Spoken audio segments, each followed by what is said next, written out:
Really, Dad? Mom's right. You really are an ass. And that was the last thing I heard from my daughter as I hung up the phone. Over the next few days, she tried to send me text messages, but I just deleted them. There were even a couple voice messages, but I deleted them after hearing the first couple words. It was all the same. They were just my ex-wife's words spoken in my daughter's voice. She made her choice 10 years ago and is at peace with that decision. That so-called olive branch was just an insult. She could have taken the whole olive tree and shoved it up her ass. So, I'm Tom Williams. I used to be married to Kayla Williams. We were married for about 17 years when everything fell apart. Of course, I was blamed for it. That's what happens to innocent pricks in our wonderful divorce courts in this country. Blame the man, and then let the ex-wife get full custody so she can tell the kids what a horrible man their father is. I swear the divorce laws in this country were written by a bunch of man-hating feminists who want to screw anyone with a penis. As I said, we were married for 17 years. We had 2 children, a 14-year-old son and a 16-year-old daughter. I thought everything was going great. I loved my wife and I was sure she loved me. Our children were smart, athletic, well-behaved, and cute. Carly was a daddy's girl, and Josh was a friendly and athletic boy. I was making decent money as a mechanical engineer, and Kayla had a good job as an accountant. We both played sports to keep fit, and we were both pretty cute. Like I said, Carly was a daddy's girl to the core. She seemed to idolize me, and I was circled around her little finger. She had a good aptitude for math and science and decided she was going to be an engineer like Daddy. She got her driver's license the day she turned 16. She, like me, loved to drive. From the age of 10, she would go to the garage, handing me wrenches while I worked on the various toys I acquired. I am an unabashed tech enthusiast. I like old cars, mostly made by GM, that I can mess around with and collect. She instilled in me a love for them. Sometimes on the weekends, we would go to car shows together and spend all day drooling over these wonderful cars. It seemed like we were practically joined at the hip almost every weekend. I was also quite adept at household chores. Carly always enjoyed helping me when I did something around the house. I taught her the basics of plumbing, electrical, drywall, and painting. She was by my side when I was installing new appliances. She even helped me with the new concrete slab I put down next to the store. Although Carly turned to her mom for girl issues, which I was very happy about, I was the one she came to for advice and help with everything else. Homework, drama with friends, advice on things she was thinking of doing, boys, etc. We were very open and honest with each other. When she was in trouble, I was the one she turned to for help. I had a daddy's girl and Kayla had a mommy's boy. Josh was never into cars and mechanics like his older sister. He was a good student, but he wasn't particularly excited about science. He excelled more in English, literature, and social studies. He started talking about becoming a lawyer. Of course, Josh and I hung out too, but he seemed to be more attached to his mom than to me. For the past couple weeks, Kayla seemed a little out of sorts. It wasn't a big deal, she just seemed a little distant. And lately she's been kind of shutting down for a minute or two. A couple times I asked her if everything was okay, but she just waved me off and ignored me. Usually I liked it when she blew me off, but this wasn't the case. Again, no big deal, just a little off. It was Friday night. I had just gotten home from work. It was 6 o'clock, as it usually is on a Friday night. I saw that Kayla was already home as usual. I walked in the door and yelled out that I was home as usual. Oddly enough, there were no smells of dinner cooking. Carly didn't come down and greet me either. Sure, she's a teenager now, but she usually greets me if she's home. She and Josh must still be out with friends. Oh well, I put my briefcase in my office and went upstairs to change into more comfortable clothes for the evening. When I entered the bedroom, I saw that my wife had laid out her LBD dress, sexy lingerie, stockings and garters, and 6-inch CFMs on the table. That explained the lack of odor at dinner. Apparently, we were going out for the evening instead. I wish she had warned me about that, but I didn't have any other plans anyway. Kayla was still in the bathroom applying makeup when I walked in. "Where are we going, honey?" I asked, taking off my shirt. "We're not going anywhere," she replied. That was weird. Well, if we're not going anywhere, why are you wearing so much makeup and laying out a sexy outfit on the bed? I said we're not going anywhere. I'm going. Really? Where are you going in that outfit without me? And where are the kids? I had a bad feeling. The kids are spending the night with friends. I don't know exactly where my date will take me, but I probably won't get home until tomorrow morning. What do you mean your date and you're not coming back until morning? That's exactly what I said. I have a date tonight, and if everything goes according to plan, I'll spend the night with him, she said calmly. You're crazy! What the hell do you think I'm going to put up with this for a second? Screw it! If you want to go out and have some fun, you can wait until the divorce is final. Stop being stupid. There's not going to be a divorce. I'll just do it once and then it's back to business as usual. I need this night. We've been married for 17 years and I just need to go out one time to prove to myself that I'm still attractive to other guys. If you really love me, you'll let me have this night and it won't even be noticeable. If you really loved me, you wouldn't even think about it. I love you, but I need this. I'm getting older, and I need to feel like I'm still attractive to other men. Younger men in particular. Clarence is about 10 years younger than me. He's been flirting with me for the past 6 months, and I've decided to finally accept his proposal. It's just one night of sex to convince myself that I'm still a sexy woman, attractive to other men. It's just a confidence boost for me. I've noticed a few wrinkles and a couple gray hairs starting to show through, and I need a boost to my ego. I don't need it, and I'm not going to put up with it. Remember that part of the wedding vows about renouncing everything else? If you do that, you're breaking your vows. Don't be silly. It's just a matter of one night. After I get home, I'll never do it again. I promise. Are you stupid, or is it you who believes I am stupid? After you broke the vows you made to me in front of God, family, and friends, do you really think I'm going to believe your simple promise made in private? Simply put, if you go through with this, it's over between us. You're out the door, and I'm going to see a lawyer as soon as possible. Don't be an idiot. There will be no divorce. I'm going to come home and be the loving and devoted wife I've always been. If you try to divorce me, I will fight as long and hard as I can. In the end, you will lose the house, most of your assets, and I will get full custody of the children. Furthermore, I will do everything I can to ruin your dating life and place all the blame for the breakup of the family on you.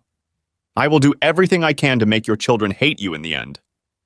I was shocked by her words. You claim to love me and yet you do all this to me? Damn right. I love you, but if you try to divorce me, I will fight you. I don't want to lose you, so I'm just giving you the consequences of your actions. Look, I told you I only need one night to prove that I'm still attractive and sexy. Yeah, what about in a few more years? How about the next time you start thinking you're still getting older and wonder if you can still be attracted to a younger man? I promise that won't happen. And yes, I overheard some gossip. I admit I'm curious, but it's just going to be sex. There will be no love. You have nothing to worry about him taking me away from you. Like I said, it's just a one-time thing to get it all out of your head. Maybe I'll even learn a few things to diversify our sex life. A couple of new tricks will liven up our lovemaking. If you go through with this, I've already told you the consequences of your actions. If you call him right now and cancel, we can go through marriage counseling and try to save our marriage. Don't be silly, we'll be fine. If you really insist on counseling to cure your bruised ego, we can talk about it when I get back tomorrow. With those words, she continued to get ready for her date. I changed into jeans and a t-shirt, then left the room. After a while, she came downstairs, dressed in the clothes she had laid out on the table. She had a small clutch in her hands and was examining herself in the mirror by the door. I sat in my chair in the living room. A car horn honked outside. He's here. I have to go now. I'll see you in the morning. She walked over and kissed me goodbye. I turned my head and recoiled from her. She ended up kissing the air. She stood up again and looked at me with a frown. Fine. Let it be like this. Once you calm down, everything will go back to normal. With those words, she turned and headed for the door. I made one last request of her. If you walk out that door, it's over between us. You'd better think twice about throwing 17 years of marriage away. She turned to look at me. I'm not throwing anything away. Like I said, I'll be back and everything will fall into place. With those words, she opened the door and stepped out.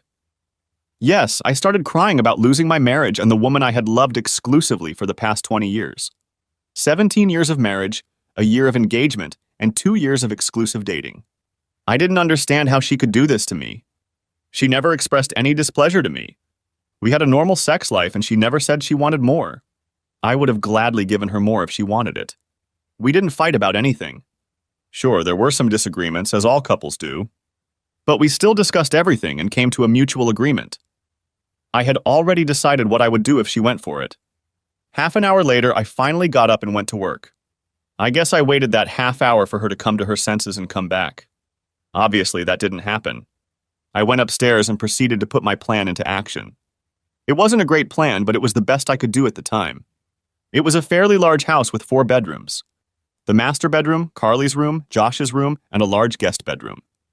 The guest bedroom was actually a second master bedroom with a private bath. We used it when her or my family came over. We also used it for kids' sleepovers. Now, however, it has become my temporary bedroom. It took me about 2 hours to completely move from our old bedroom to my new one. I had no illusions about what would happen in our divorce. This was a no-fault state. That means that the divorce laws in this state were written by man-hating feminists. Basically, unless the wife was convicted of some serious crime and sent to prison for at least 10 years, the husband got screwed. It didn't matter if the husband was a completely innocent victim. The wife ended up getting the house, the kids, alimony, maintenance. It used to be called child support, and the husband was left with all the bills. She gets the gold mine and he gets the mine. After settling into my new temporary living quarters, I went down to the home office and logged into our online banking. A few years ago, I had opened another account in my name. It wasn't done for any devious purpose, just that I could buy her gifts and she would be surprised. We both had access to our finances, and several times she would go in to check our finances and happen to see a purchase I had made for her. Needless to say, there were no surprises on her birthday or Christmas. So I opened a new account in my name only so I could buy her gifts and not let her know what she would get in advance. Now I decided to repurpose that account. She knew about it, but she didn't have access to it. First, I transferred exactly half of our checking and savings accounts to my personal account. Then, using the money left in the joint account, I paid off and canceled all of our credit cards. I then issued several new cards in my name only. Yes, I should have paid off everything before transferring the money, but I figured I'd rather pay whatever the court orders me to pay than try to collect anything from her. I would transfer my direct deposits from work to my personal account on Monday morning when I got to work. I would also have to call our broker and ask to split our investments on Monday. Having done what I could, I grabbed another glass of Jim Beam on the rocks and went up to my room for the night. I finished my drink, getting ready for bed. It wasn't a great night's sleep. For one thing, I was used to sleeping next to my wife. Without her, the bed felt empty. And then my thoughts just didn't want to shut down. I kept going over in my mind what I could have done to prevent it. Should I have tried to get her to stay out the door? Physically restrain her? Go to this asshole's car with a baseball bat? A gun? Was it worth going to jail? It was a long night. I dozed off every now and then, but not too much. I finally decided to get up when light started coming through the window. I was still tired, so I decided to take a shower more to help myself fully wake up than anything else. After shaving, showering, and brushing my teeth, I put on jeans and a t-shirt and went downstairs. I ate breakfast and had a couple cups of coffee while reading the paper. It was 9 in the morning when Kayla came back to the house. I was sitting in my office at my computer, looking at apartments for rent. I had already researched the information on the attorneys and set up an appointment for Monday afternoon through their online scheduling. "Good morning, sweetheart. I'm home as promised," she greeted cheerfully as she entered the house. I just ignored her. Throughout the night and this morning, my anger at what she had done had been building. As I sipped my coffee this morning, I realized that I had done nothing to deserve such disrespect from her. I also realized there was nothing I could have done to prevent what she had done. It was all on her conscience. If I had somehow managed to stop her date last night, she would have just done it again another time. There are a lot of people who say you can't stop loving someone all of a sudden.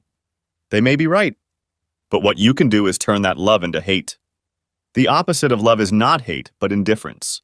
With hate, emotion is still present. Marriage counselors can often save a marriage if there is hate by turning it back into love. If there is indifference, there is no chance at all. All the love I had for my wife yesterday until I got home has now turned into hate. Doing this was surprisingly easy. All I had to do was focus on the lack of respect she was showing me. Then I added her threats against me if I didn't agree. Added to that was her disregard for my feelings. I had a few hours to focus on all of this. "Honey? Where are you?" "I'm home, just like I told you. I even cleaned myself up before I came to your house. Honey? I heard her call out to me, going around the house looking for me. There you are, she said, opening the door to my office. I'm back, and now things can go back to normal, she continued, walking over to my desk. She walked around the table and reached out her arms to hug and kiss me. I shoved her back. Keep your filthy, sick lips off me. God only knows what they've touched and what filthy shit has been in your mouth. Her eyes went wide with shock. I'd never spoken to her like that in all the years I'd known her. I continued before she could respond. You need to go to the clinic and get a full set of STD tests. I want to see a notarized clean report from you. Too much? Maybe. Did I not care? No. I watched her expression change from shock to anger. I hoped she'd realize what she'd done and repent. I see you're still coping with your bruised ego. I'm going to go up to our room and take a nap. I've had a long night and I want to get some rest. I hope you've calmed down by now and we can talk later. I expect a full apology from you for your rudeness this morning. With those words, she turned and left the room.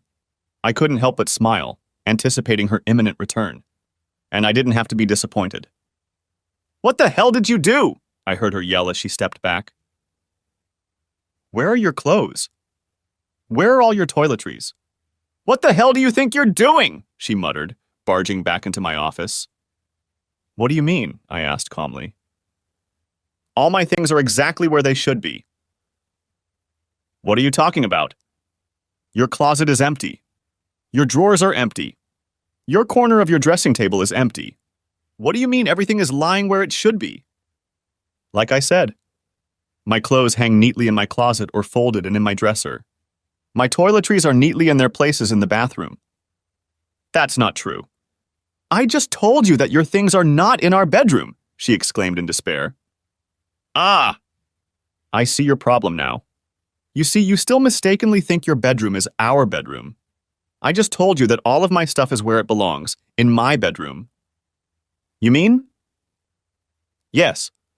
I told you I wouldn't put up with it, so I moved out of your bedroom. I'm going to live in my new bedroom until I find an apartment and move out. I thought about telling her about our finances, but screw it. Let her figure it out on her own. Besides, there was no point in ruining the surprise until I'd sorted out the investments. Her eyes narrowed in annoyance. We'll discuss this later. I'll give you a week to recover, and then I'll put everything back in place and we'll go back to normal. Not until I get a notarized report that you're free of all diseases. I waved it off, turning back to the computer. I stayed in my office most of the day. The kids came home early in the morning. I briefly wondered how long it would take them to realize there was a problem. I found some apartments that looked good, filled out the forms, and made an appointment to see them on Tuesday. Then I printed out our financial statements. I would need them for my lawyer on Monday. Although I was under no illusions about selling the house, I figured that determining its value might help settle the dispute. In theory, she would owe me half the value of the share. Wishful thinking, but still. I spent the rest of the day researching divorce laws in our state. I realized I was going to get screwed over, but at least I had to have an idea of how badly. It would have helped me formulate a plan of action, if not something else. Daddy, dinner's ready, said Carly, poking her head through the door. Okay, sweetie. Thank you. Kayla smiled radiantly as I entered the kitchen. It was obvious what her plan was. To kill me with kindness and show me what I would lose if I didn't accept what she did. She did the best she could. She got dressed and put on makeup. Her hair was styled in a style I liked. She spent quite a bit of time in the kitchen that day to prepare my favorite meal. When I entered the kitchen, she came over to me and held out a glass of wine. I poured you a glass of wine. She held it out to me and leaned in for a kiss. I saw the pain in her eyes as I pulled away from her. I took the glass from her, walked over to the sink, poured out the water, and put the glass on the counter. Then I got a tumbler out of the cabinet, put a couple ice cubes in it, and then poured a couple fingers of Jim Beam in it. It was out of the question that the kids sitting at the table wouldn't notice this.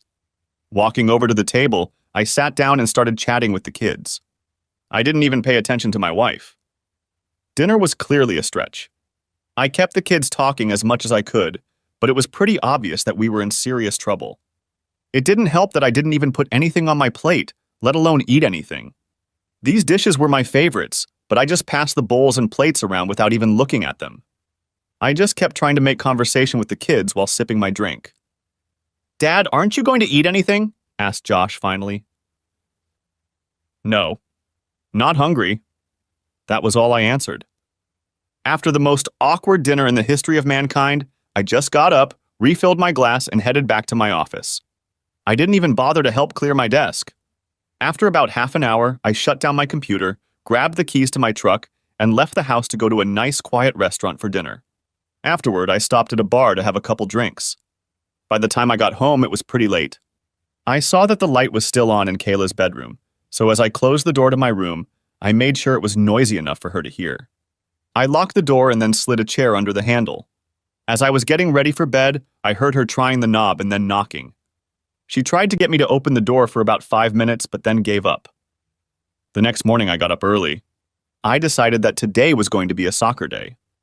There were 3 games, morning, afternoon, and evening, and I would watch them all. Yes, there were things to do this weekend, but I decided to ignore them. Screw it. I'm not going to live here for long, so Kayla can just delegate it to someone else. I had already drank almost all of my coffee and started getting ready to make an omelet for breakfast. I was just finishing mine when Carly came into the kitchen. "Hi, sweetie." "Omelet?" I asked. "Sure, Dad." "Thank you." She took her juice and sat down at the table, and I started to prepare the food. A few minutes later, Josh showed up. I told him I would cook it as soon as I was done with his sister's food. Carly ate her omelet while I cooked Josh's. I heard Kayla in the hallway, so I poured the last cup of coffee into my glass and turned off the kettle. She walked in, shuffling, took a cup from the cupboard and looked at the empty pot. "You couldn't even leave a cup for me?" She stared at me. "The pot is right here. You know how to cook it?" "Never mind. So you're making scrambled eggs?" "Made them." "Just finished, but feel free to make yourself one," I replied, putting one on Josh's plate.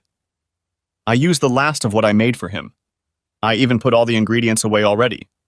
To hell with her. After taking care of the kids, I walked out of the kitchen. It was just before noon. I was sitting in the living room watching the morning game. Kayla walked in with a plate and a bottle of beer. She set everything on the coffee table in front of me.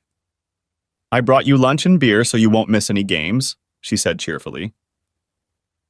Without looking at her, I kicked the plate and bottle off the table and onto the floor. She stood there with her mouth open in shock. At that moment, the commercial came on, and I got up, walked to the kitchen, and got myself a beer. Yes, I can hear all of you crying about alcohol abuse because I spilled all the beer on the floor. I wasn't going to drink any of the stuff she brought me, so it would have been a waste anyway. No, I didn't clean up after her. She brought it in unwanted so she could clean it up herself. I didn't care if she stained the carpet. I wasn't going to live here long anyway. "We need to discuss this," Kayla began. "Shut up." "Game on," replied I. "For God's sake. You need to do something about your attitude. The kids have already noticed." "By all means. I'm sure they'll notice when I move out anyway." "Oh, calm down. You're not moving out and there won't be a divorce," she insisted as she walked away. It started closer to noon. At least they were kind enough to wait until after the break. Carly and Josh entered the room together. They sat down on the couch facing me. "Dad, what's going on between you and Mom?" Carly started. "Well, now you might know. Your mom and I are getting a divorce. It has nothing to do with either of you. We both love you. This is just between me and your mom." "But why?" asked Josh. "Because your mother did something I just can't accept. She did it even after I told her how I felt about it, but she did it anyway. She's not remorseful about it one bit." "You mean when she went on her date Friday night?" asked Carly. "You know about this?" I was surprised. "Well, yeah. Mom told us you weren't thrilled about it. So you know she cheated on me." "No, she didn't." "She said she told you about it beforehand, so it wasn't cheating. She didn't sneak behind your back to do it, and that was the only time she did anything like that." Josh explained. "Yes, Dad. Besides, it was just one night out of the 20 years you dated and were married. She said that if you really loved her, you would have just let her have that night and moved on with your life," Carly added. Frankly, I was shocked. I was also hurt that my daddy's girl didn't even bother to understand my position. She took her mother's side and didn't even want to hear my point of view. Really? How about if she really loved me, she wouldn't even consider having sex with anyone else? Come on, Dad. It was just once, and she promised she'd never do it again. Okay, then let's discuss her promises. A little over 17 years ago, she made a solemn vow to me. She made that vow in front of God, our families, and friends. She vowed to leave everyone else behind. There were no exceptions to this vow.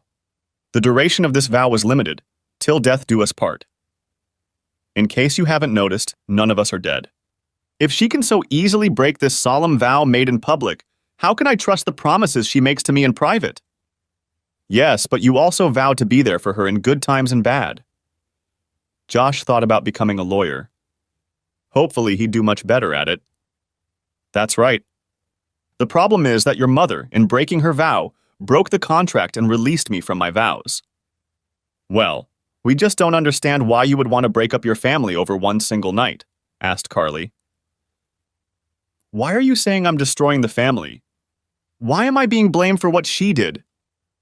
Mom's not going to leave. She wants to put it all behind her and move on.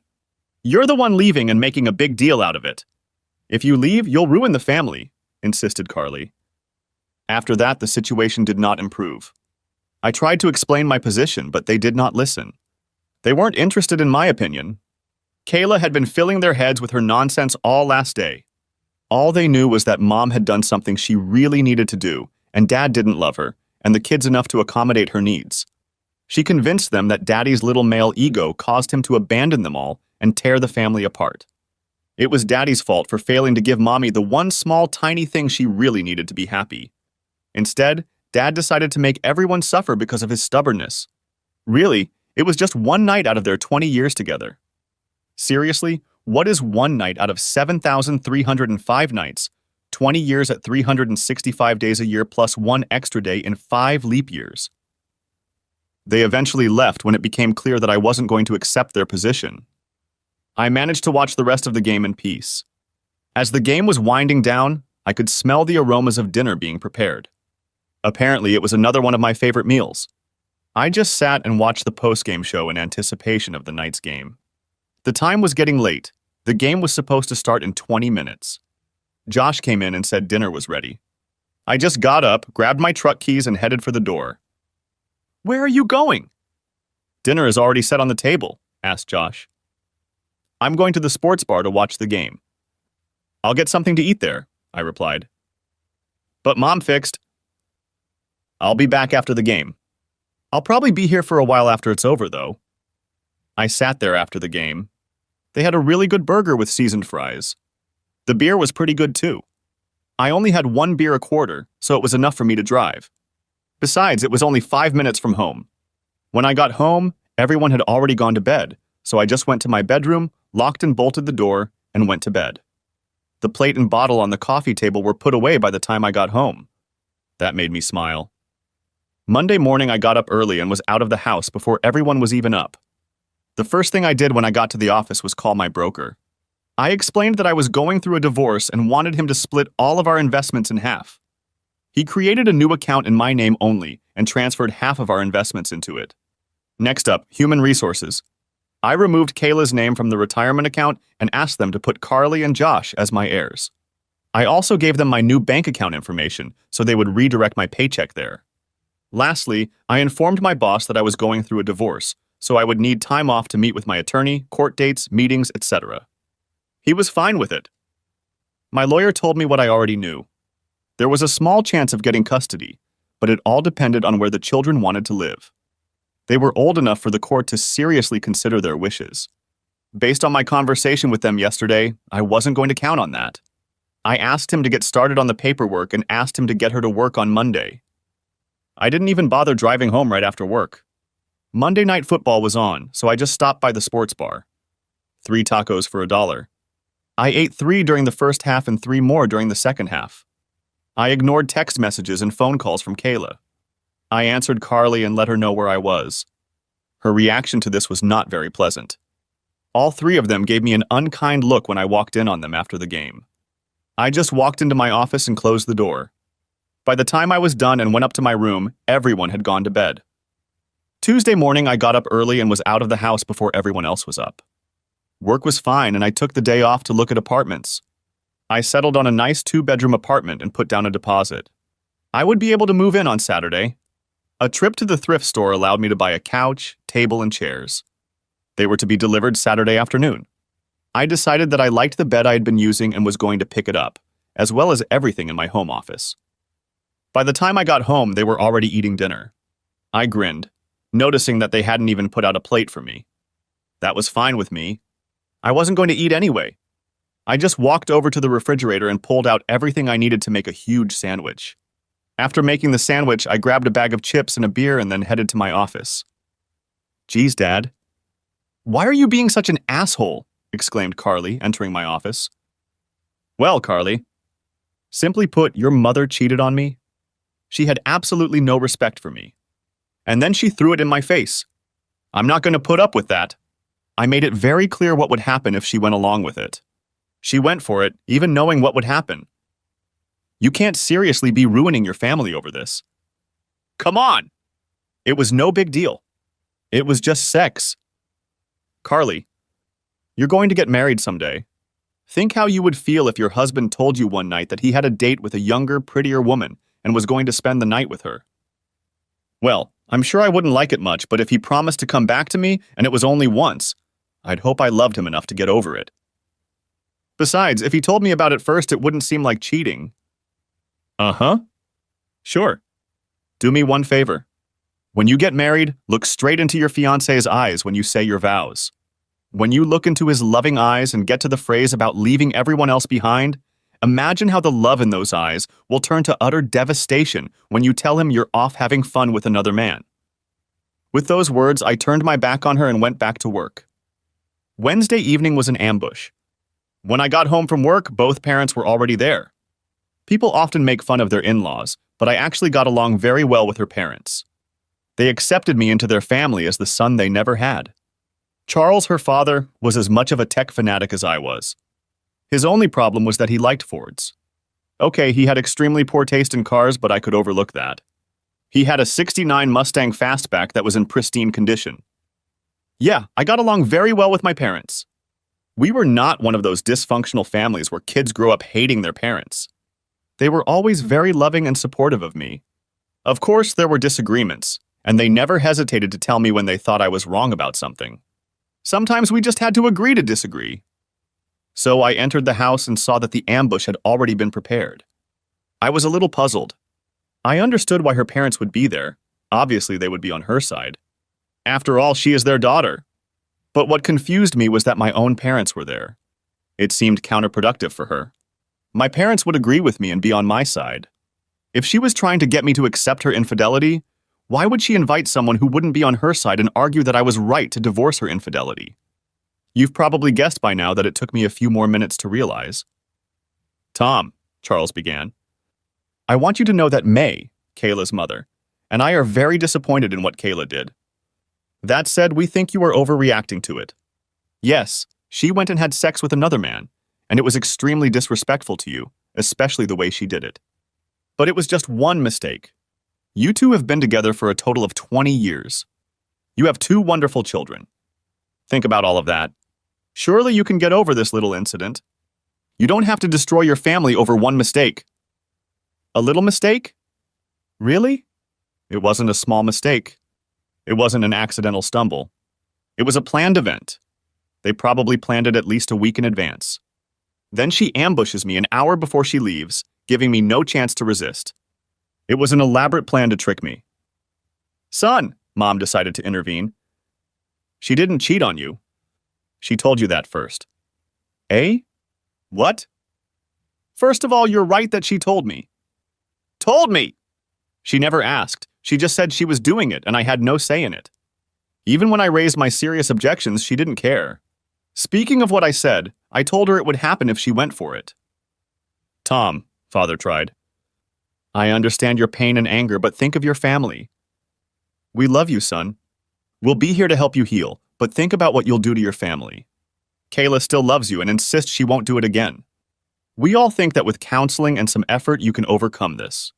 Tearing your family apart is not the answer. We raised you to be a good man. You need to man up and keep your family together. Don't do something stupid that will end up hurting your relationship with your family. Think of your mother and me. These are our grandchildren, and we will do whatever is necessary to keep a relationship with them. I just stood there, completely stunned. My parents were really on her side. They were really telling me that I had to accept her cheating. I just couldn't take it anymore. I turned and walked out of the room and headed for my bedroom. Kayla tried to follow me, but I closed the door in her face. 10 minutes later, I changed into jeans, a casual shirt, and boots. I didn't say a word as I walked through the living room and out the front door. They were still sitting there, trying to talk to me as I walked by. I didn't even pay any attention to them. I just walked out the door, got in my truck, and drove to the sports bar to get some dinner and a few beers. Luckily, the house was quiet and dark when I got back about 4 hours later. Thursday and Friday went the same way. I completely ignored Kayla, and my kids were still mad at me. I was surprised that Kayla still hadn't noticed that the credit cards were no longer working. I'm sure when she goes shopping on Saturday, she'll realize it. It was Friday night. I had been home for about an hour. I was sitting in my office, going through my things and deciding exactly what I would take tomorrow and what I would take later. Kayla opened the door and walked in. She was wearing a see-through nightgown, stockings, garter belt, and heeled shoes. I have to say she looked amazing. The kids are sleeping somewhere else tonight. It's time for you to forget this nonsense and come to bed with me. I want you to make love to me all night. I really need you to take me back. I stared at her for a minute. No, thank you. Besides, I haven't yet seen the report from the clinic confirming that you don't have any medical conditions. Stop being ridiculous. I need you back in my bed. Your tantrums aren't accomplishing anything. Now come on. I'm horny and I need sex. Not the slightest interest. Listen, if you don't, I'll have to call Clarence again. So what if it's a one-time thing?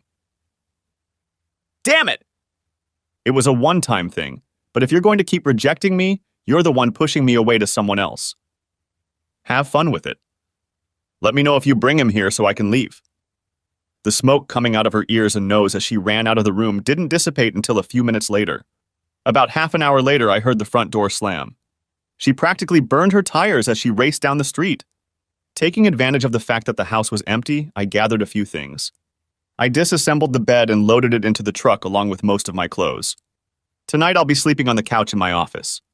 After loading everything I wanted to take with me into the truck, I drank a Jim Beam on the rocks and relaxed.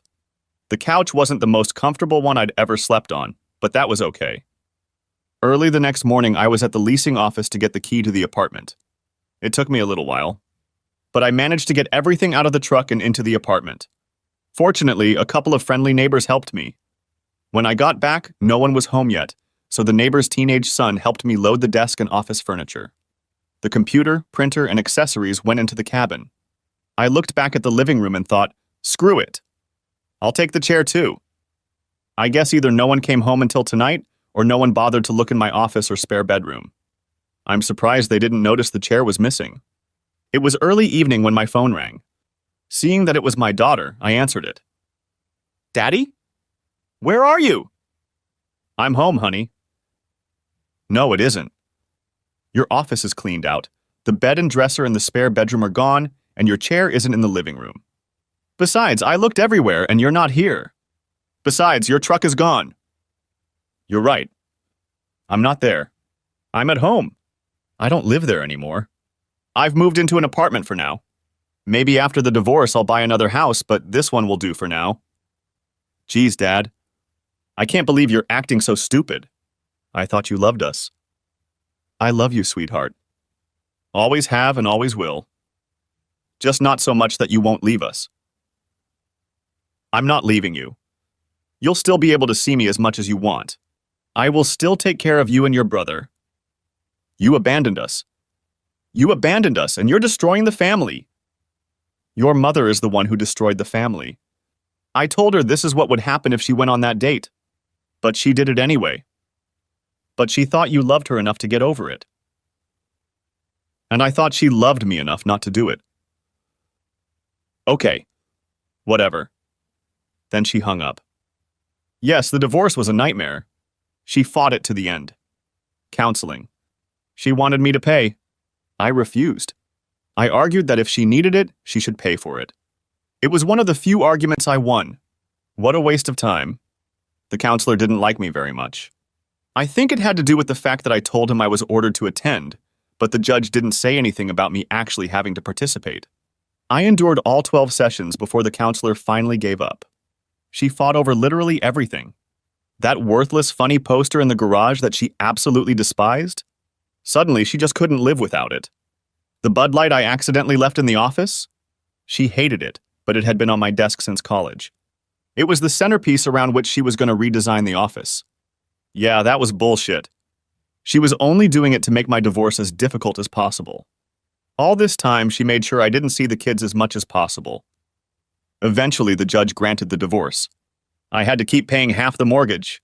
She, of course, kept the house. Child support was $2,000 a month, but I got visitation every Wednesday night and every weekend. What really pissed me off was the $1,000 a month for 5 years of spousal maintenance. It was canceled if she remarried during that time. I wasn't going to hold my breath. I learned that she had moved Clarence in with her before the divorce was even finalized. So yeah, half of my paycheck went to her. I cashed out some of my investments and bought a small house that was in dire need of renovation. At least I got it cheap, even on a 1/4 acre lot. Fortunately, I was able to get all my tools out of the garage a week after moving in. I refused to even discuss them. I had most of them before we even met. When she pushed, I talked about all of her jewelry, expensive clothes, and shoes. The house had electricity, gas, and running water. There was a roof and the walls were standing. That was enough for me. I moved into the house and started working on it in the evenings and weekends. Visitation. Yes, I was supposed to have visitation. I did visit a few times. It was a goddamn disaster. Kayla was doing everything she could to prevent it. The kids were busy. They went away for the weekend with friends. Funny how it was always my weekend and not hers. Oh, Kayla has dance practice on Wednesday. Josh has an important test on Thursday and needs to study for it. The few times I was able to visit the kids on Wednesday night, they treated me with hostility. They still blamed me for everything, even when I explained my point of view to them. When the opposition literally holds them captive the entire time and I only occasionally have an hour or two, it's a losing battle. After the third time, they bluntly told me they didn't want to see me anymore. Yes, I could force them, but what would be the point? Forcing them to see me would only cause more resentment. I sent them gifts, cards, and letters for birthdays and Christmas. They all came back unopened. I continued to send monthly checks. I saw them being cashed, but I never heard a word. Graduation? I guess they graduated, but I didn't hear anything about it. I sent a registered letter letting them know about the college funds I'd organized for them. In response, I heard, "No thanks." Kayla basically set my kids on me just like she promised. I focused on work, the house, and only that. I didn't go anywhere or do anything. It's amazing how much money can be saved doing things this way. As if all of this wasn't bad enough. "Hi, Mom," said I when she picked up the phone. "Tom. How are you?" she answered cheerfully. "Things are going well as you'd expect? Anyway, I haven't heard anything about Thanksgiving. Are you going to have it again this year?" There was silence on the other end. "Mom? Are you still here?" I asked. "Huh? Well, that's a little awkward." "Huh? Yeah, we're going to, but Kayla, her parents and kids are coming to the party. She's also bringing the new man in her life. We just felt that your presence here would be too awkward for everyone. After all, the kids are still mad at you for leaving them, and your presence with Kayla and her new man would only stress everyone out." "Seriously, Mom? You're ditching your own son for Thanksgiving and inviting my ex-wife and her boyfriend instead? We want to maintain a close relationship with our grandchildren. Besides, this is your fault. You should have been working to keep the family together, not tearing it apart. How about you come visit us on Christmas Eve? Your father and I will spend Christmas Day at Kayla's house, but we can celebrate with you the day before." "Whatever," I muttered, ending the conversation. I spent Christmas Eve at home watching Die Hard and ignored the numerous calls and text messages from my mom wondering where I was. I wasn't in a holiday mood. I was just looking at the packages I sent to my kids a week ago. Yesterday, they were returned to my doorstep. 5 years later, I received a wedding announcement. Kayla had married Clarence, the weekend after I paid my last installment of maintenance. Bitch. Josh had turned 18 a year early, so I was done with child support. I was now completely free of my ex-family and obligations to them. I celebrated by getting drunk. Yeah, I'm not really proud of it, but to hell with it. I put my all out and gave them all the love I was capable of, but they rejected me and treated me like crap. Screw them! Now that all my obligations to that bitch and her two ungrateful offspring had been fulfilled, I decided to just put them out of my mind as much as possible. They obviously didn't want any relationship with me, so I would just forget about them as soon as possible and move on with my life. Well, except for one thing that always bothered me. I had to keep paying half the mortgage on the house. Of course, it ended when Josh graduated, but my name was still on the deed. I think Kayla was under the mistaken impression that she owned the house. The divorce said she could only live there until the kids graduated from high school. Now all bets were off. I was entitled to half of the property, and it was a pretty big property. I contacted my attorney. To start with, when we got divorced, the house was appraised at about $300,000, and the equity was about $200,000. That was 5 years ago. Since then, we have been paying our mortgage faithfully, and property values in our area have increased significantly. After doing a little research online, I calculated that the appraised value was now about $500,000, and the equity was $450,000. Yes, we only had $50,000 left on the promissory note. Why did I do it? Well, for the money, of course. Who could use an extra $250,000? Besides, it would piss Kayla off. She adored this house, and having to give me a penny for anything made her furious, and I was eager for any payback for what she'd done. It would also reimburse me for all the house maintenance and mortgage payments I had to make for her. The call came about a week later. Tom, what the hell is going on? Well, Kayla, not much going on around here? Just working and fixing up the house I bought. What's going on with you? I have to admit I'm surprised you called to see how I'm doing. After all, this is the first time you've spoken to me since the divorce. You asshole! I'm not calling to find out how you're doing. I'm calling to find out why the realtor came to my house to look at it and get my signature on the sales contract. Oh, that. Well, that should be clear. Since both our names are on the title, she'll obviously need your signature for the sale. What sale? I love this house and I'm not going to sell it. Then when can I expect a check from you for my half of the capital? Nice try. I got the house in the divorce? No. You only used the house until Josh graduated from high school. That happened last month. Now we can either sell it and split the proceeds or you can buy out my half. If you think I'm going to give you $100,000 for a house I own by right, you're out of your mind. Well, that proves I'm not crazy. I'm not asking for $100,000. You could have done that 5 years ago. Now, since the equity in the house is about $450,000, my half is $225,000. If you factor in all the expensive furniture you just had to have, let's round that amount up to $250,000. You're crazy. I'm not giving you a dime, she shouted, hanging up the phone. Yes, I laughed when she hung up on me. Yes, my lawyer got his cut, but it was worth it to see her face a couple months later when the judge ruled in my favor. I even managed to convince the judge to make her pay her legal fees and my lawyer for bringing her to court over something that should have been settled out of court. The house appraised for more than I had estimated. Including the value of the furniture, I got $275,000. They ended up buying me out rather than selling me. I found out later that they mostly used Clarence's money. It ended up getting him in trouble, but more on that later. I managed to get the house in order. I even built a decent-sized store behind the house. I picked up an old 1972 Chevy pickup truck that was in bad shape. I was only interested in the chassis. The rest would have been replaced anyway. Over the last year, I have taken it apart, cleaned it up, and completely repainted it. When the paint and bodywork was done, it was time to tackle the running gear. The rear differential was still good, but I rebuilt it anyway. It had to be able to handle the power I was going to put through it. The transmission was a Borg-Warner T10 4-speed manual. It was fast stuff. I decided to have some fun with the engine. It was just going to be a toy, not for everyday driving. 427 big block. I managed to find it online at a parts depot. I bought it and had it shipped. Once it arrived, I put it on the stand and started taking it apart. I had to send it to a machine shop to bore the cylinders, connecting rod and cam. New forged crankshaft.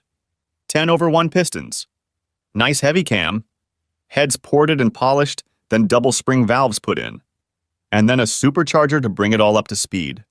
Yeah, I'd probably run more gas stations than tire shops, and I'd run very few gas stations. I chromed the valve covers, polished the aluminum on the supercharger, and used steel braided hoses. It almost required sunglasses to open the hood. The first time I hit the road, I almost wrecked it. I was driving down the highway and decided to punch it. Big mistake. The rear tires blew out instantly.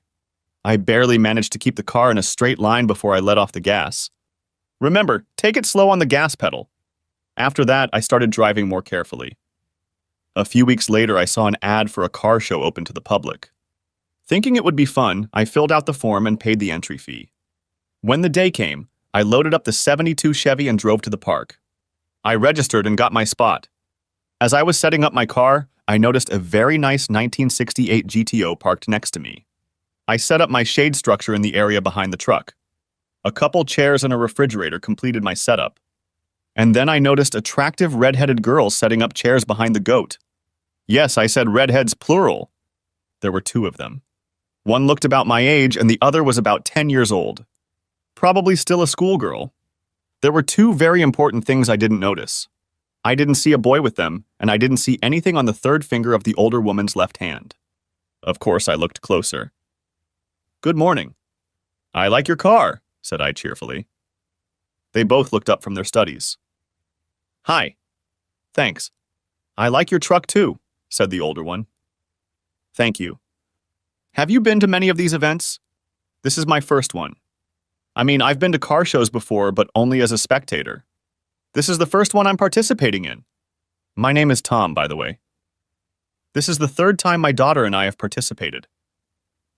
"My ex has hosted it several times before." "I'm Marie, and this is my daughter Jenny."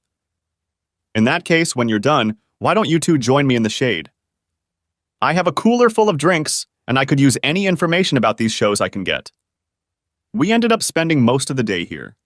Once in a while, we would get up and talk to someone about our cars, but it was a very enjoyable day. No, I didn't win any awards, but I still had fun. I found out that she divorced her husband 3 years ago because she caught him cheating. He was cheating with his boss's wife. She made a deal with him. She would give him all the videos if he would rewrite the GTO to her. She told me it would hurt him, and she wanted him to keep his job so he could continue to pay her alimony and maintenance. It was a double win for her. Besides, his boss was an asshole and she didn't care at all about his wife tooting his horn. Jenny was also friendly and joined in the conversation. She told me that she was very angry at her father for his cheating. She has nothing to do with him anymore. We were having such a good time that I didn't want it to end. As the show was winding down, I suggested they have dinner at Red Lobster a couple blocks away. They agreed and we drove there. I didn't really want to be sad, but they asked and told me their story. I listed the highlights. I told them that my kids had sided with my wife and no longer had anything to do with me. "You mean she cheated and your children blame you for divorcing her?" Jenny was stunned. "Yes. I tried to explain to them, but by then she'd already sicked them on me." Marie put her hand on my shoulder. "I'm so sorry for you, Tom. You're such a good guy, and you don't deserve anything like this." She said it sincerely. I decided to change the subject to something more pleasant. We ended up talking and laughing for another hour. We seemed to have a real connection. We exchanged numbers and Marie agreed to meet me again. As they were leaving, I saw Jenny smile broadly at me, wink and give me 2 thumbs up. I realized that she didn't mind me meeting her mom again either. So Marie and I got back together. It was the following weekend. I called and asked. She enthusiastically agreed. Dinner and dancing. I kissed her on the cheek as I walked her to the door. As I turned to leave, I saw a red-haired teenage girl in the window, smiling and giving me 2 thumbs up. After 2 more dates, I invited them both over to my house and cooked them dinner. After my divorce, I learned how to cook pretty well. Food Network, a few YouTube videos, a lot of trial and error. My lasagna turns out really good, so I settled on that. They seemed to like it. They really liked my house, but I overheard Marie telling her daughter that it definitely needed a feminine touch. I wouldn't have argued if I had been asked. The following weekend, I was invited to visit them. Marie cooked in such a way that my feeble efforts were shamed. Even Kayla wasn't as good as Marie. I couldn't help myself. I know it's rude as hell, but I just couldn't stop eating. I finally had to apologize to them for making a pig out of myself. They just laughed and asked why I was apologizing. It was the biggest compliment you can give a woman who loves to cook. She told me that Jenny was almost as good as she was. It happened 2 weekends later. I took Marie out to dinner and then to a dance club. We had been dancing for a while when a slow song came on. We pressed against each other, swaying to the beat of the music. We'd already ended up kissing pretty hot a few weeks ago.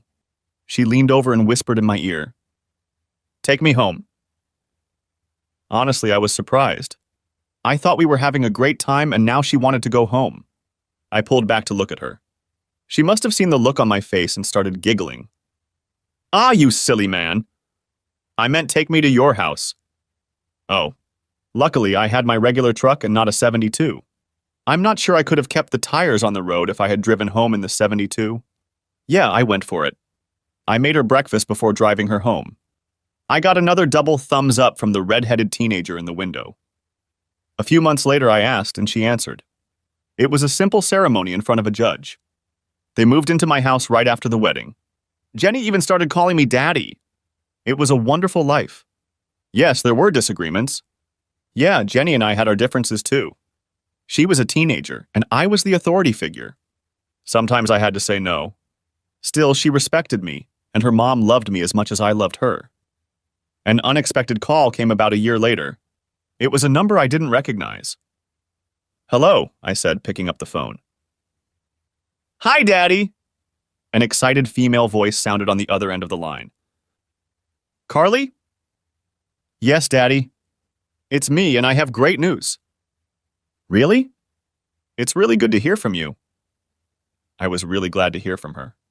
Maybe she was reaching out to repair the relationship. "I'm getting married." "That's wonderful, honey.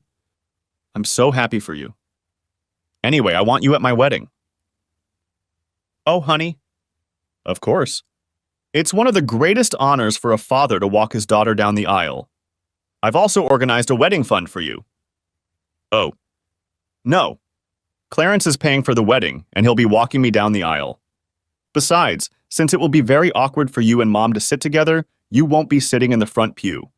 But I really want you to be there." "Clarence, you mean that scumbag your whore mother cheated on me with? Did she really marry that piece of shit?" "Look, Dad, I'm trying to rebuild a relationship, and I wanted you to be at my wedding. Besides, after you left, she and Clarence started seeing each other more often, fell in love, and got married. It's really your fault. If you hadn't left us, she and Clarence would never have continued dating." "Good. I can see that you are still under the impression that your mother did nothing wrong.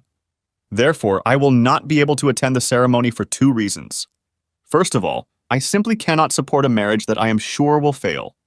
You will most likely cheat on your husband, just as your mother cheated on me. If he is in any way someone I approve of, he will kick your slutty ass to the curb as soon as he finds out. Secondly, you just stole my father's last great honor from me and gave it to a filthy witch who knowingly seduced a married woman. That once again shows what a shallow, self-centered bitch you've become." "Fine. If you're going to be like that, don't expect to ever see your grandchildren. If you raise them the way you are now, I still want nothing to do with them." "Really, Dad? Mom's right. You really are an ass." Click. And that was the last thing I heard from my daughter as I hung up the phone. Well, so much for any chance of a relationship with my ex-daughter. I'm pretty sure we'll never have a relationship with Josh either. Yeah, it was painful. They still blamed me for what their mother had done. I put my phone away and headed to the store. Instead of wallowing in sadness, I'd get to work on the 1963 Chevy pickup I'd pulled out of the field a couple months ago. It didn't have to be as radical as my 72. I wanted it to be more drivable. I rebuilt a 350 engine that was only slightly more powerful than the standard engine. I didn't even notice Jenny slip out from around the corner and grab my phone. I didn't even know she was home. "Carly." I was so angry at my father. I tried to get through to him, and he had the nerve to talk to me like that? It's his fault our family is falling apart. I tried to be nice and invite him to my wedding, and he just threw everything back in my face. I was hoping he would finally take responsibility for what he did to our family. I lowered my eyes and saw my phone ringing. I didn't recognize the number, but there had been a lot of calls like that during the wedding planning. Hello? Hi. Is that Carly Williams? Yes. What can I do for you? Yes, you can. You can stop calling my dad and being a cast iron bitch to him. He's the best man I've ever known, and he doesn't deserve to have a stupid, spoiled whore like you calling him and reminding him of the pathetic remnants of humanity that you are. I swear, you and your family are a waste of air to breathe. Who the hell are you? My name is Jenny Williams. I'm your sister. My mom married your ex-dad and he adopted me. I love him with all my heart, and it would never occur to me to show him any disrespect or dishonor. You are an insult to daughters everywhere. I know all about what happened. Your mother went on a date, totally disrespecting her husband, and slept with another guy. The saddest thing about all of this is that you don't seem to mind. Let me tell you that my biological father cheated on my mom. She didn't hesitate to kick him to the curb. You can rest assured that if my mom had ever cheated on my dad, I would have helped my dad take her ass out with the rest of the trash. Yes, even though he's not my biological father. He is the most decent, caring, compassionate man I have ever met. I'm thinking of sending your whore mother a card thanking her for being such a big fool to let him go. If it wasn't for her extreme stupidity, I wouldn't have his father right now. Oh, and you can also tell your grandparents that they have another granddaughter, but I have not the slightest desire to have any relationship with someone so despicable as to reject my own son for a cheating whore and her traitorous offspring. There is one more thing you can do for me. When you say your mock vows, look into your husband's eyes and think about when he decides to cheat on you. When he does cheat on you, call me and tell me about it so I can laugh at you. Have a shitty life, sis. She hung up. I just stared at my phone in shock. First of all, I was surprised to learn that my father had gotten married. You'd think he would have at least sent his kids an invitation. Then I found out that I now had a younger sister as well. A strange thought occurred to me. I couldn't escape the thought that she looked a lot like me before Mom told Josh and I that Dad was leaving and was going to tear the family apart over one insignificant little thing. At first, I thought that Dad must have had a very good reason for doing this, and figured I could probably live with him instead of Mom. But then Mom explained that she was feeling fine, and that she just needed this little thing to restore her strength. After all, it was just one short period of time compared to how long they had been together. Besides, Mom was willing to stay together and work things out. Dad was the one who was a pig-headed man and wouldn't even try. Dad was the one who was leaving. He was the one who had separated them. I couldn't believe how rude she was being to me. She wouldn't even give me a chance to tell her that Dad was the one who abandoned us and that Mom was trying to move on. It was like she didn't care, that it was just a one-time event that shouldn't have gone unnoticed, considering how long they had been together. And after that, she has the nerve to call me all these vile names? She doesn't even know me. What was Daddy so upset about? Of course, Clarence was going to walk me down the aisle. After all, he'd been there for me for the past few years. I hadn't even talked to Dad since Josh and I told him how angry we were about him leaving. On top of that, Clarence was paying almost $20,000 for my wedding. I couldn't even imagine how much the pennies my dad was able to set aside for my wedding would be enough. Half an hour later, when my mom and both grandmothers came in, I was still upset about those phone calls. They were out shopping. Mom noticed my mood right away. "Honey, what's wrong?" I told my dad about the wedding and asked him to come. After all, I'm his only daughter, and I thought he would want to be at my wedding. I was hoping that maybe it would be something we could build on and maybe start a relationship again. "Oh, that's wonderful!" exclaimed Grandma Williams. "Is he coming?" "We haven't heard from him since he called about Thanksgiving a few years ago." I sighed. "No.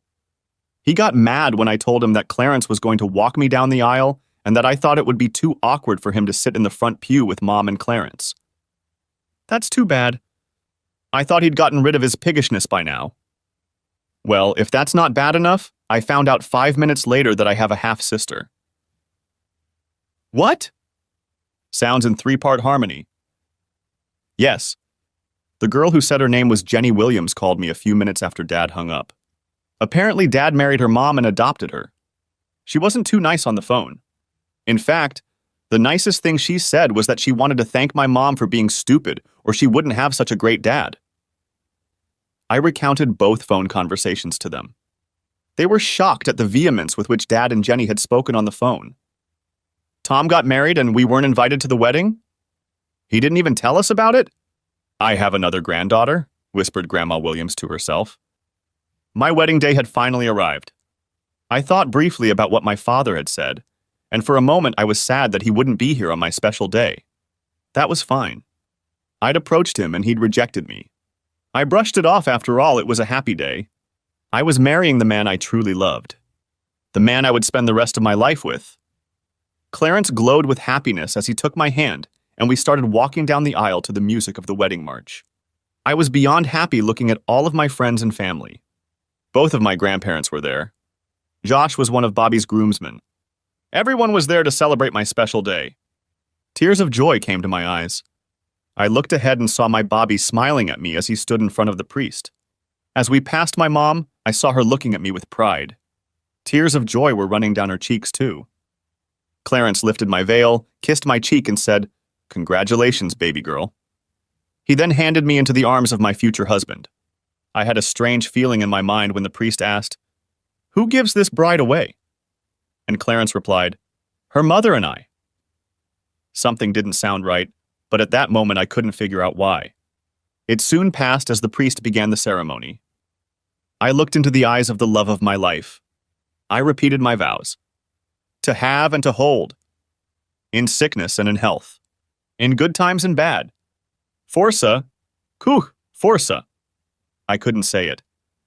I looked straight into Bobby's eyes and I just couldn't say it. I suddenly remembered what the bitch had said on the phone. I was looking into my soulmate's eyes and suddenly I saw him with another woman. The picture suddenly changed. Now I was looking into the dull eyes of a broken man, telling him that I had sex with another man. These pictures flashed through my mind. The words came out without thought. I understand now. If I had felt like we were under the scrutiny of the public before, it was nothing compared to what it was now. Bobby looked at me with concern. Suddenly it was as if a weight had been lifted off me. The biggest smile of my life appeared on my face. "I finally get it," I said to Bobby. "Oh. That's really great, Carly, but what did you suddenly realize?" "Absolutely everything," replied I. Then I got serious. "Bobby, do you really love me?" "Of course I love you." "How can you even ask that?" "I have to ask this because I can't marry you today." I swear I felt a rush of air rush past me, and the entire audience gasped in shock. "We'll still get married, but not today. This is wrong, and I have to make it right. I'm only getting married once, and it will be for life, so I have to make it right." "Baby, what's wrong?" "Bobby, I love you with everything I have. I'm going to marry you. I'll explain everything to you and you'll understand, but we need to go and start making things right. We'll reschedule everything for another day and play our wedding. You're not going to leave me at the altar, are you?" "No way. In fact, you should come with me." With those words, I turned to the guests. "I'm sorry, but I just can't go through with this today. We are not canceling our wedding. We are just postponing it. We will let you all know when we set a new date. We understand if you decide not to come, but just think of the story you will be telling about today for years to come. Won't you want to come next time and see what happens next? In any case, to make up for your disappointment in any way, the reception hall must be ready. Everything is already paid for with non-refundable deposits, so why not take advantage of that? The bar is open, so eat, drink, dance, and be merry. Don't worry, Clarence will pay the bill." With those words, I took Bobby's hand and started to make my way back down the aisle. Suddenly, my mom was blocking my exit, and Clarence was standing next to her. He didn't look pleased that I had just flushed over $20,000 down the toilet. I also noticed that all the guests were now focused on this new confrontation. Those who had gotten up to head to the reception stopped at the venue to watch the next show. Clarence started yelling nonsense about the money he'd spent and how I was going to pay him back every dime for this stunt I'd just pulled. Then it was Mom's turn. "Carly, what are you doing?" "Where are you going?" she asked. "I'm correcting a mistake I made a few years ago." "What mistake?" "Biggest mistake of my life. The mistake I made when I listened to all that crap you were saying instead of helping Daddy kick your slutty ass to the curb." The mistake I made when I blamed Daddy for the breakup of the family, while it was your own fault for cheating on him. Carly! I'm your mother! I'm not a whore, and you will speak to me with respect. Really, Mom? You're not a whore? Once a cheater, always a cheater. Carly! How dare you?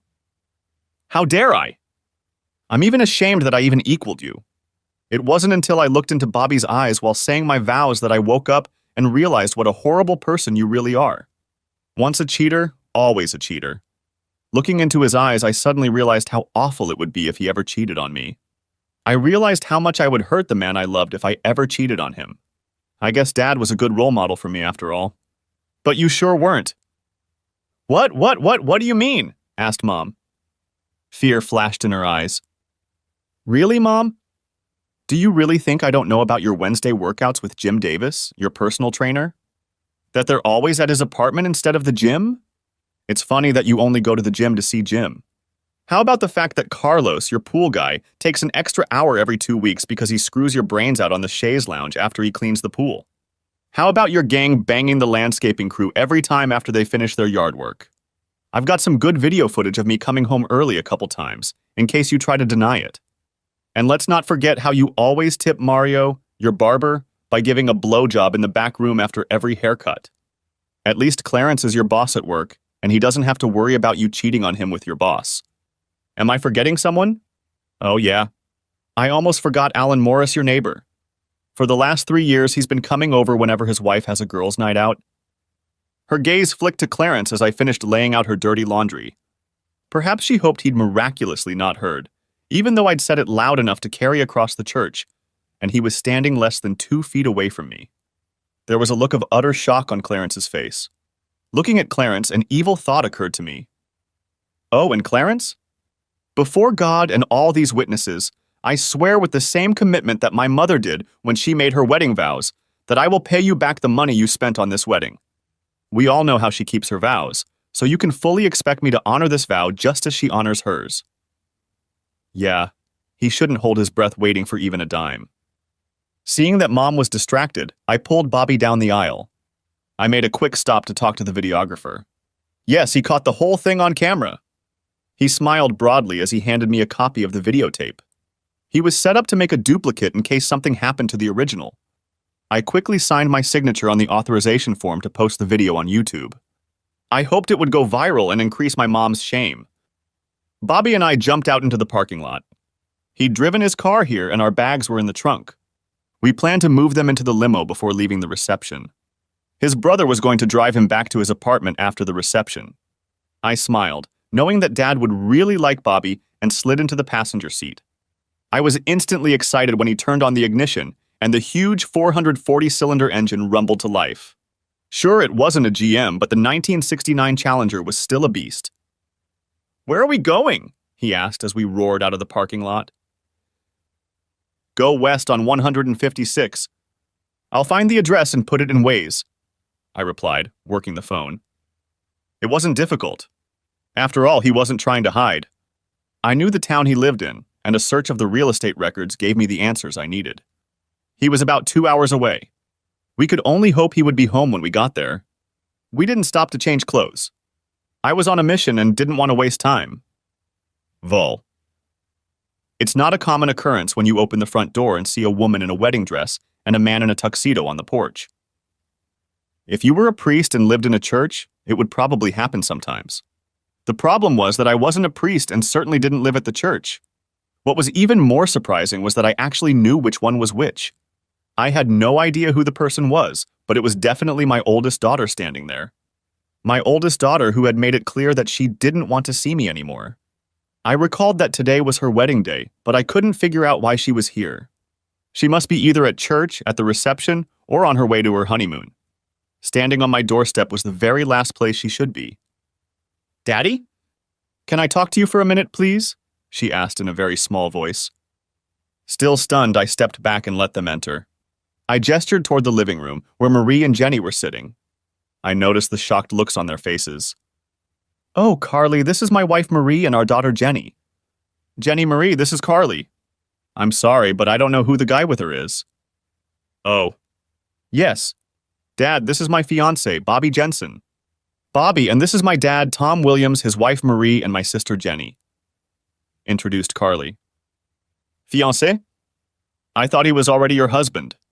Didn't you just get married a couple hours ago? I was confused. That's what I need to talk to you about. I can't do it today. I can't get married unless Daddy walks me down the aisle.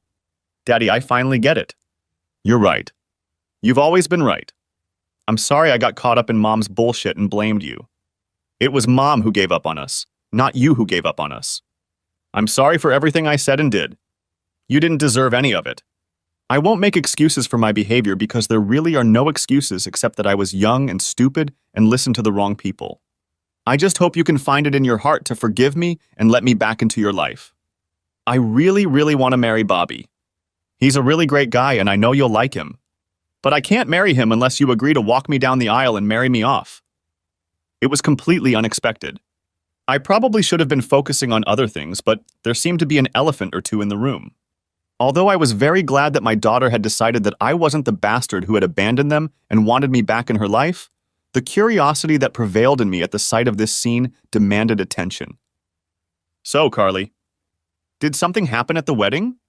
I mean, you're wearing a wedding dress and Bobby's in a tuxedo, so I'm assuming you really were at the wedding. She looked at herself, then at her fiancé. Oh, yes.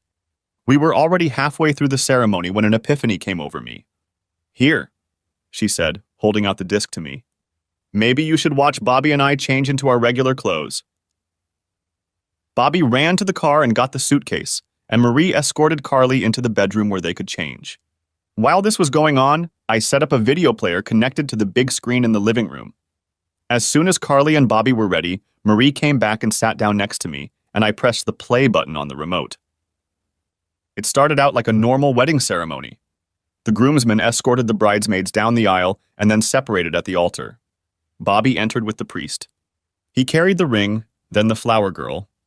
Finally, Clarence walked Carly down the aisle. It was all pretty typical until Carly started saying her vows. But even that was normal up to a certain point. Suddenly, she found it hard to speak. She seemed to be stuck on one word. She did it! I can't believe she actually did it and that it hit her so hard, whispered Jenny to herself. I was about to ask her what she was talking about when Carly stopped trying to say her vows and changed everything. We watched the video of her stopping the wedding and then confronting her mom. I was shocked by her revelations. Apparently, her cheating has increased since she married Clarence. By the time the video ended, Carly and Bobby had changed clothes and returned to the living room. I just couldn't go through with it. I looked into Bobby's eyes and realized how much it would hurt him if I did to him what Mom did to you. I finally realized what renounce all really meant, and that Mom had broken that vow. Then I realized how much she had dishonored you, and that I had dishonored you by marrying you without the place of honor you deserve. How can I say such solemn vows at a ceremony where the place of honor is held by two of the most dishonorable people I know? How can these vows have any real meaning if they don't include the most honorable person I know? I realized that if I really wanted these vows to have meaning, I had to be led down the aisle by my dad, the man who actually taught me values and integrity. I decided that when I married Bobby, it should be you there, not Mom and Clarence. Carly paused for a moment, then smiled and looked at Jenny. Besides, I need my little sister to be one of my bridesmaids. It was your kick in the ass that woke me up. I remembered what you said to me as I looked into Bobby's eyes trying to say my vows. How can I get married if you won't stand by my side? It was very important. We talked for a few more hours. I didn't realize that Jenny had gotten Carly's phone number from my phone right after I went out to the workshop after Carly's call that afternoon. She went to her room and a few minutes later called Carly on her own phone. It was getting late and I asked them to stay the night in the guest bedroom. Throughout the evening, Carly received several phone calls. She ignored the calls from Clarence and Kayla, but several of her friends called as well. Apparently, several of the guests accepted her offer to have some fun at Clarence's expense. He tried to cancel, but it was too late for a refund. By the time he got to the reception venue, there were already a few dozen people there, taking advantage of the open bar. The food was already being prepared too, and all the servers, bartenders, and DJ were already in place and working. Eventually, Clarence gave up, grabbed a drink, and moved to a table in the corner to drown his sorrow. Josh sent her a video taken on his phone when his mom came over to talk to Clarence. It didn't seem to go well. Clarence was yelling a lot. The words cheating whore took up most of the conversation. It looked like that relationship was about to end as well. Josh said he was able to cancel his plane and resort reservations, but had to pay a 20% penalty for not canceling on time. Since Carly and Bobby had already taken time off work for their honeymoon, they stayed with us all week. I reconnected with the daughter I thought I had lost. I also got to know Bobby better. He's a great guy with strong morals. The relationship was a little strained at first, as the only things he had heard about me were lies told to him by my ex-wife, son, and daughter. Well, not really lies, but rather embellishing the truth that painted me as a bad guy who abandoned his family. In addition, there were several important facts left out in these conversations. After the truth started to come out, he started to treat me warmer. It helped when I showed him my store and my latest projects. Although he liked the classic Dodges better, we both appreciated each other's cars. Hey, we're both tech fans. At least he wasn't one of those wimps who drives an automatic. His Challenger had a manual transmission. About midweek, a new wedding date was set. It was to be held at the same venue on the same weekend a year later. This time I would be paying for her and walking her down the aisle. Besides, Marie was going to be called upon to help with the wedding. Yeah, Jenny was going to be a bridesmaid too. Carly and Bobby called everyone in the wedding party and gave them the latest news. Well, everyone except Kayla and Clarence. Over the next few months, Carly and I worked hard to rebuild our relationship. Bobby and I also got to know each other better. We attended several car shows, participating in Marie's GTO, my '72 truck, Bobby's Challenger, and even got Jenny to participate in the 1974 Firebird I bought for her. Carly and Bobby would come over and spend a couple days with us a couple times a month. Josh even showed up a few times. It was harder with him because he was always closer to his mother than he was to me, but we rebuilt some of our relationship. I think he did it more for Carly's sake than mine, but I agree. Besides, he always had some news from home. By the way, things were not going well between Kayla and Clarence. Clarence had moved out and filed for divorce. The good news for Kayla was that Clarence had filed for divorce because of irreconcilable differences, not adultery. This meant that the harsh penalties of the prenuptial agreement would not apply. He filed in such a way as to end it quickly and without a fight. The good news for Clarence was that he had a prenup. The prenuptial agreement stated that all property he owned before he got married was not subject to division.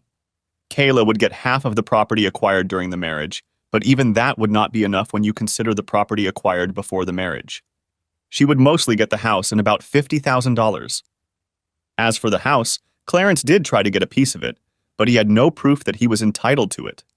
Sure, it was his money that was used to buy out my share after the divorce, but there was no real proof of that. Apparently, he took out a business loan for his company to get the money, but never documented exactly what he spent it on. In addition, they never put his name on the certificate of title for the house.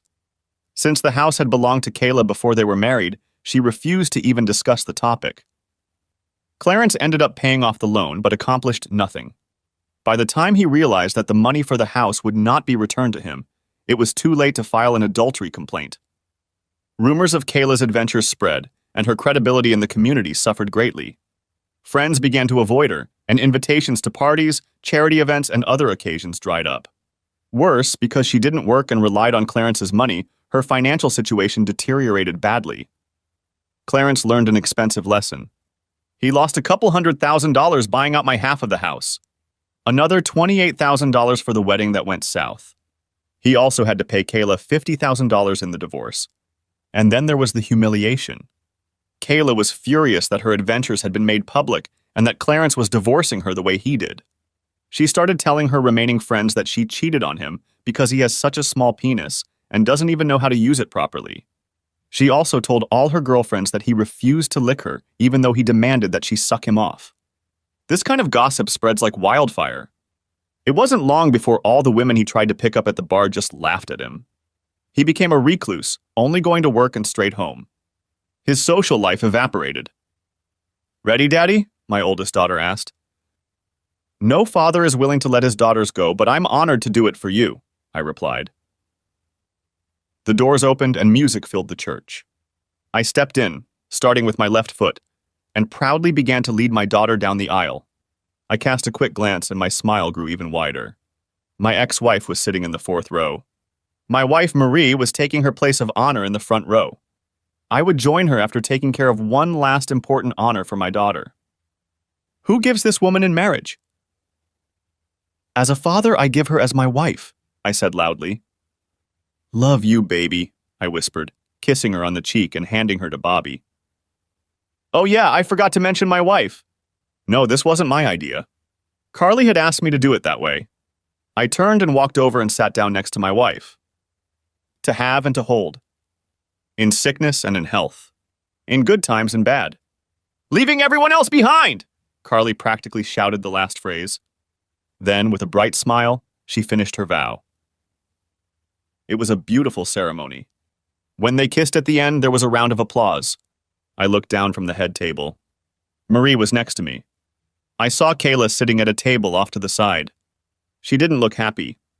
Every time she looked up and saw Marie sitting in her seat, she frowned. I noticed that she took advantage of the open bar. Clarence hadn't been invited. I don't know if he would have come even if he had been invited. My last great accomplishment for my daughter was complete. I walked her down the aisle, married her, made a beautiful toast to the newly married couple, danced a father-daughter dance with my daughter, and then danced with my wife while my daughter, her husband, and his parents danced to the second song. My duties were done. I sat at the table next to my wife. My youngest daughter was dancing with one of the crowd of guys claiming her attention. Pardon me, Marie, won't you? May I ask your husband to this dance? Heard a familiar voice behind me asking for my wife. Marie and I turned to face my ex-wife. Marie stared at her for a while before answering. Just be sure to return it to where you found it. She looked at me. I trust you, but I don't trust her not to do anything stupid. I led Kayla to the floor. A slow song started playing. I wouldn't be surprised if she had asked for it for that very purpose. I tried to keep my distance and not pull her to me. We danced for a bit before she spoke. You were supposed to give me that one night. We were supposed to forget about it and go on with our lives as normal. Tonight was supposed to be just the two of us. And you shouldn't have left that night. You should have known better than to think I wouldn't mind you cheating on me, no matter how many times you did it. I didn't cheat. I told you about it before I did it. I didn't sneak around behind your back. Whether you told me or not is immaterial. The fact that you had sex with someone else is cheating. Besides, I didn't give you permission. I told you not to do it, but you did it anyway. I never wanted this. I only wanted one night, and then we could be together forever. You know you're the only man I've ever loved. I've never had the slightest love for him. Besides, the sex wasn't that great. He was selfish and not even as big as you. Then why did you marry him? Because you divorced me. Of course I didn't love him, but I liked him. After you left, I didn't want to be alone.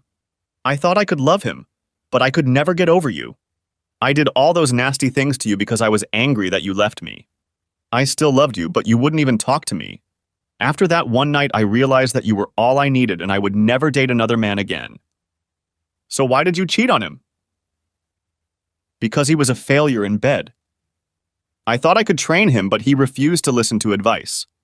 He refused to go down on me and I stopped giving him blowjobs. He would just stick it in, pump for a few minutes, erupt, and then roll over and fall asleep. When I couldn't take it anymore, I found a couple other guys who could actually bring me to orgasm. I had no idea Carly knew anything about it. Even if I had known she knew about all of this, I never would have thought she would leave me to my own devices like that. I feel really sorry for you. We had a really great marriage, but you abandoned it for one night of mediocre sex. I don't think there's any chance. I couldn't keep from laughing. Not just no, but very no. First of all, even if I wasn't married now, what you did by setting my children on me destroyed any possibility of us ever getting back together again.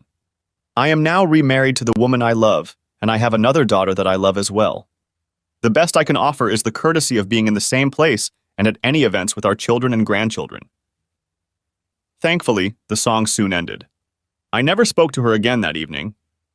She couldn't afford to pay the mortgage on the house, so she eventually sold it and moved into a small apartment.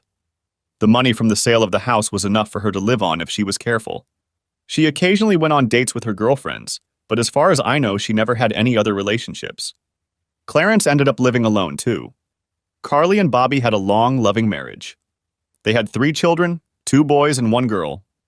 Josh eventually married a nice girl as well. 2 daughters were born to them. As far as I know, neither of them cheated on each other. There are those who think I should have gotten revenge on Kayla and Clarence. The reality is that I couldn't hurt them in any way without going to jail or getting retaliated against. I decided to just move forward and live my life as best I could. As they say, the best revenge is a life well lived. That's what I did, and let karma deal with the rest. Karma is a bitch, and her stripper name is Revenge. Clarence and Kayla didn't burn, but they didn't walk away unscathed. No, I had nothing to do with it, but I still feel good. I have my wife, daughter, and 2 other children back in my life. I am surrounded by people who love me. I have a good life. Ready, Daddy? My daughter asked. No father is willing to let his daughters go, but I'm honored to do it for you, I replied. The doors opened and music filled the church. I stepped in, starting with my left foot, and proudly began to lead my daughter down the aisle. My wife took her place of honor in the front row and smiled broadly. I joined her after taking care of one last important honor for my daughter. Don't worry, Dad. I'm going to do it today. I talked to Carly and I'm going to do it right the first time, Jenny assured me. Thanks for watching. I hope you enjoyed it. So subscribe to my channel and watch the next video.